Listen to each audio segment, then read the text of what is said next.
ನಿನ್ನೆ ಭಾರತ ಮತ್ತು ನ್ಯೂಜಿಲೆಂಡ್ ನಡುವೆ ಎರಡನೇ ಟಿ20 ಪಂದ್ಯ ನಡೆದಿದ್ದು ಭಾರತ ಮತ್ತೊಮ್ಮೆ ನ್ಯೂಜಿಲೆಂಡ್ ಮಣಿಸಿ 7 ವಿಕೆಟ್ಗಳ ಭರ್ಜರಿ ಗೆಲುವು ಕಂಡಿದೆ. ಟಾಸ್ ಸೋತು ಮೊದಲು ಬ್ಯಾಟಿಂಗ್ ಇಳಿದ ನ್ಯೂಜಿಲೆಂಡ್ ನಿಗದಿತ 20 ಓವರ್ಗಳಲ್ಲಿ 6 ವಿಕೆಟ್ ನಷ್ಟಕ್ಕೆ 208 ರನ್ ಸ್ಕೋರ್ ಮಾಡುತ್ತೆ.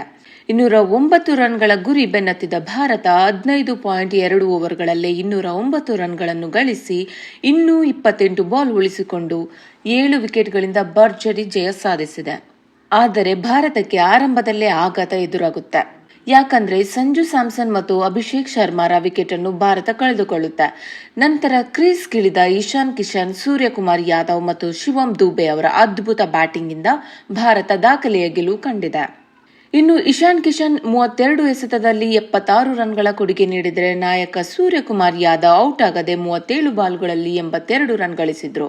ಇನ್ನು ಶಿವಮ್ ದುಬೆ ಕೂಡ ಔಟ್ ಆಗದೆ 18 ಬಾಲ್ಗಳಲ್ಲಿ 38 ರನ್ಗಳನ್ನು ಗಳಿಸುತ್ತಾರೆ. ಹಾಗೆ ಭಾರತ ತಂಡದ ಪರ ಹಾರ್ದಿಕ್ ಪಾಂಡ್ಯ, ಹರ್ಷಿತ್ ರಾಣಾ, ವರುಣ್ ಚಕ್ರವರ್ತಿ ಮತ್ತು ಶಿವಮ್ ದುಬೆ ತಲಾ 1 ವಿಕೆಟ್ ಪಡೆದ್ರೆ ಕುಲ್ದೀಪ್ ಯಾದವ್ 2 ವಿಕೆಟ್ ತೆಗೆದ್ರು. ಇನ್ನು ಈ ಪಂದ್ಯವನ್ನು ಗೆಲ್ಲುವ ಮೂಲಕ ಭಾರತ ಮತ್ತೊಂದು ರೆಕಾರ್ಡ್ ಕ್ರಿಯೇಟ್ ಮಾಡಿದೆ. ಅದೇನಪ್ಪಾ ಅಂದ್ರೆ ಟಿ20 ಕ್ರಿಕೆಟ್ ಇತಿಹಾಸದಲ್ಲಿ 200ಕ್ಕೂ ಅಧಿಕ ರನ್ ಗುರಿ ಇದ್ದಾಗ ಅತಿ ವೇಗವಾಗಿ ರನ್ ಚೇಸ್ ಮಾಡಿ ಗೆದ್ದ ದಾಖಲೆ. ಸದ್ಯ 5 ಪಂದ್ಯಗಳ ಟಿ20 ಸರಣಿಯಲ್ಲಿ ಭಾರತ 2-0 ಮುನ್ನಡೆ ಸಾಧಿಸಿದೆ.